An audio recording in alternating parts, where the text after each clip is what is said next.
Hola, ¿qué tal?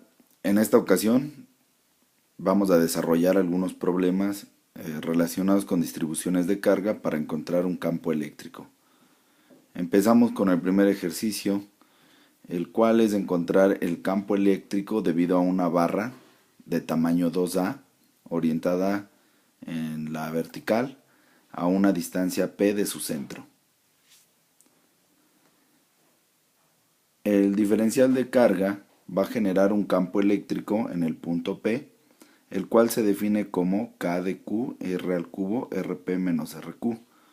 Recordar que RP es el vector desde el origen hasta el punto de prueba y RQ es el vector del origen al diferencial de carga. En algún momento tendremos que definir nuestro sistema de referencia para estos vectores. R es la magnitud de esa diferencia de vectores. Bueno, si se integra esa ecuación, obtendríamos el campo total debido a toda la distribución de carga. Nos vamos a apoyar también de la definición de densidad de carga lineal, la cual es carga entre longitud.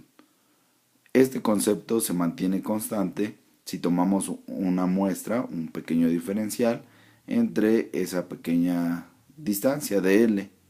Para nuestro caso, bueno, pues podría ser diferencial de carga entre el diferencial de Y, porque la barra se encuentra sobre el eje Y.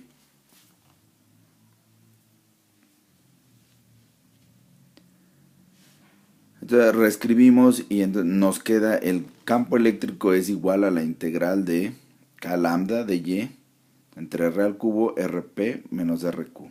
RP, si ya hemos fijado nuestro origen a la mitad de la barra, lo podemos definir como X en Y. Recordar que esa X en realidad es una constante para el desarrollo del problema, no tiene por qué moverse. RQ, por otro lado, se define como Y en dirección J. La Y para la RQ sí es una variable para nuestro desarrollo de la integral, porque el diferencial de carga se está moviendo a lo largo de ese eje. ¿De dónde a dónde? Bueno, pues eso lo dictará los límites de integración. Formamos RP menos RQ, queda como X en Y menos Y en J. R es la magnitud de ese vector, queda como la raíz cuadrada de x cuadrado más y al cuadrado. Entonces, si reescribimos y sacamos de la integral lo que es constante, nos queda como k lambda integral de dy entre x al cuadrado más y al cuadrado a la 3 medios por xy menos yj. Esto en realidad son dos integrales, una en x y otra en y. Las hemos dividido.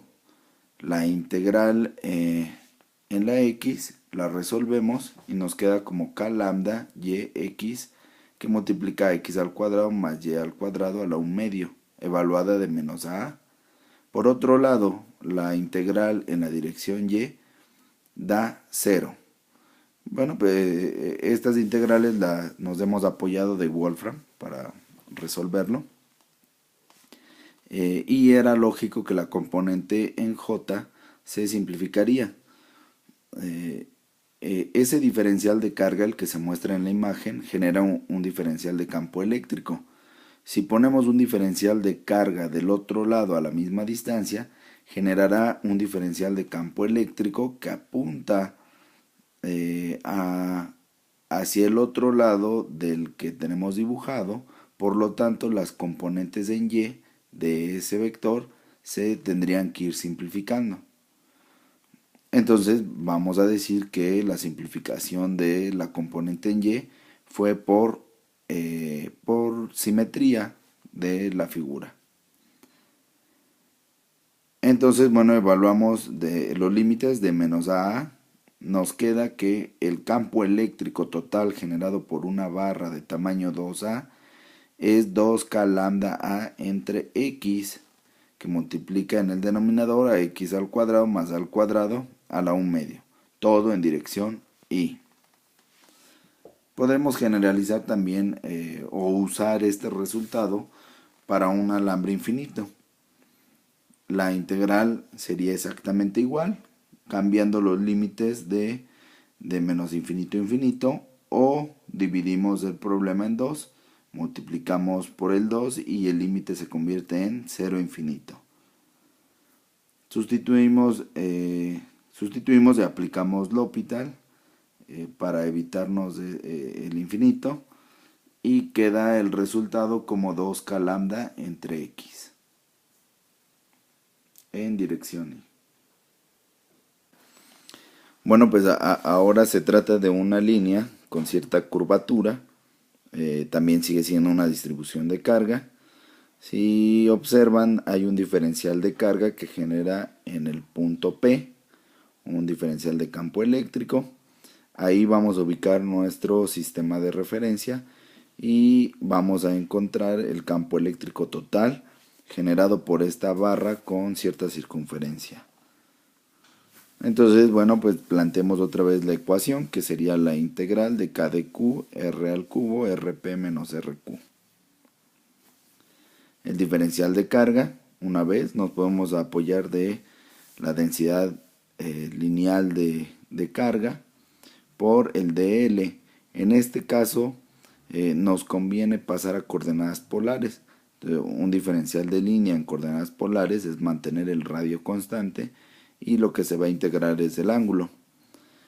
Nos quedaría pues como lambda r de teta. RP, el vector del origen al punto de prueba, en este caso es 0, donde coloqué el sistema de referencia, es el punto donde quiero encontrar el campo eléctrico. RQ es el vector del origen a un diferencial de carga. En este caso es XY más YJ. Se ponen positivos porque en realidad no sabemos en qué parte del plano se encuentra todos los diferenciales de carga. Quien me lo va a decir es la integral. Entonces RP menos RQ queda como menos XY menos YJ. Le sacamos magnitud a esa diferencia de vectores y tenemos la raíz cuadrada de x al cuadrado más y al cuadrado. También lo cambiamos a coordenadas polares y entonces RP menos RQ quedaría como menos R coseno de teta en dirección y menos R seno de teta en dirección J. R igual a la raíz, pues es el radio de ese semicírculo. Sustituimos todo en nuestra ecuación y nos queda de la siguiente forma. K lambda, al ser constantes, salen de la integral, R de teta, R al cubo, menos R coseno de teta en I, menos R seno de teta en J. Se simplifican las R's. Reescribimos nuestras dos integrales, una en I y otra en J. Vean, una vez más se simplifica la componente en J. Podemos llamarle una simplificación por espejo. Y resolvemos la integral para la componente en I. Nos quedaría como K lambda R menos seno de teta evaluada de pi medios a 3 pi medios. Recuerden que el orden correcto de la integral es en el sentido antihorario. Ya evaluando los límites de integración, el campo eléctrico finalmente fue de 2k lambda entre R en dirección I. Ahora continuemos con un anillo que se ubica en el plano XY y queremos encontrar el campo eléctrico en un punto P sobre el eje X que pasa por el centro del anillo. El anillo tiene un radio A, entonces hay un diferencial de carga que genera un diferencial de campo eléctrico. Planteemos otra vez la ecuación, K de Q R al cubo, RP menos RQ, donde dq es lambda r de teta, lo mismo que en el ejemplo pasado. RP es el vector del origen a la prueba, en este caso es zk. RQ es un vector del origen al diferencial de carga. Está en el plano XY, por lo tanto es x en Y más y en J. Hacemos la diferencia entre RP menos RQ, nos queda como menos XY menos YJ más ZK. Necesitamos la magnitud de esa diferencia. Sería x al cuadrado más y al cuadrado más z al cuadrado en raíz. Y observamos que x al cuadrado más y al cuadrado, transformándolo a polares, queda como a cuadrada, que es de un radio, es constante. Específicamente no son coordenadas polares, son coordenadas cilíndricas. En el plano XY manejamos las polares, pero se extienden a lo largo del eje Z linealmente, formando un cilindro, por eso se llaman coordenadas cilíndricas. Sustituimos todo en nuestra definición de campo eléctrico y nos queda como K lambda A de teta entre A cuadrada más Z cuadrada a la 3 medios RP menos RQ. Ya con la transformación queda como menos A coseno de teta en I menos A seno de teta en J menos ZK.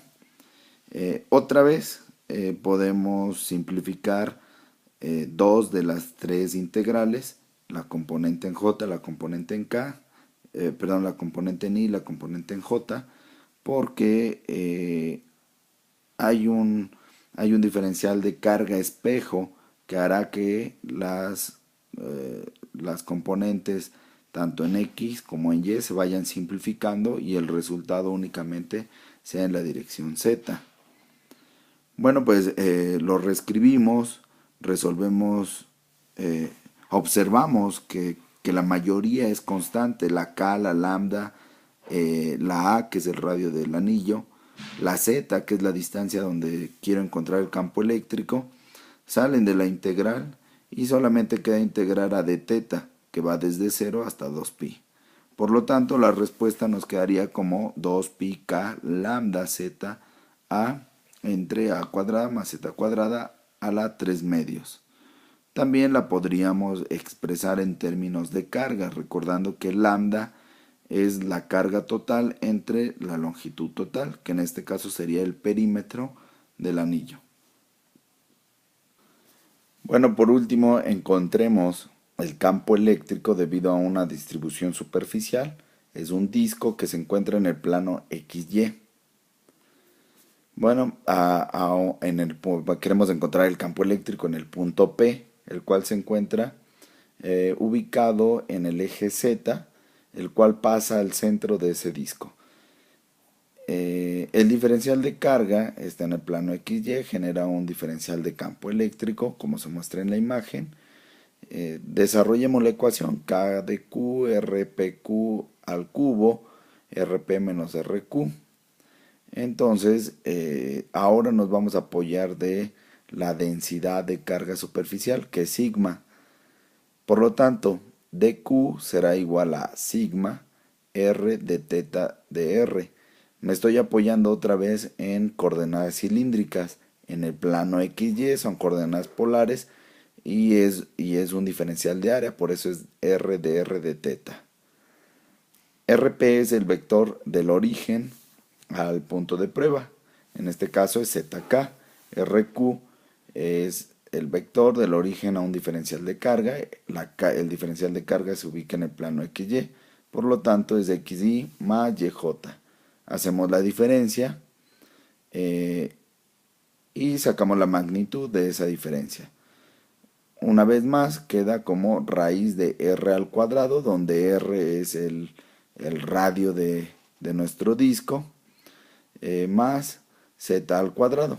Sin embargo, no le he colocado al radio como A, porque ya no es un anillo en el cual el radio era constante. En este caso va a ser variable y va a entrar dentro de nuestra integral.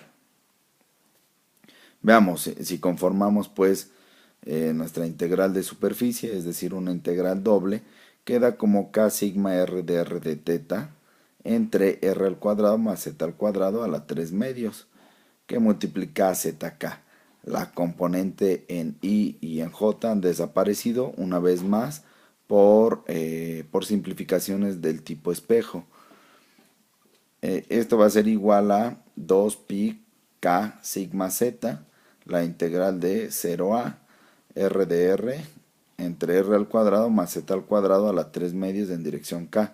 Ya se resolvió la integral de teta de 0 a 2pi, por eso apareció el 2pi. Finalmente se resuelve esa integral y se va a evaluar de 0 a, obteniendo como resultado 2pi k sigma z, que multiplica a 1 entre z menos 1 entre a cuadrada más z cuadrada, todo en dirección K. También podemos desarrollar el resultado en términos de K en términos de Q, la carga, en lugar de la densidad de carga, sabiendo que sigma se puede sustituir como carga entre pi por a cuadrada, es decir, carga entre área. Eso es todo, muchas gracias por ver el video, hasta el próximo.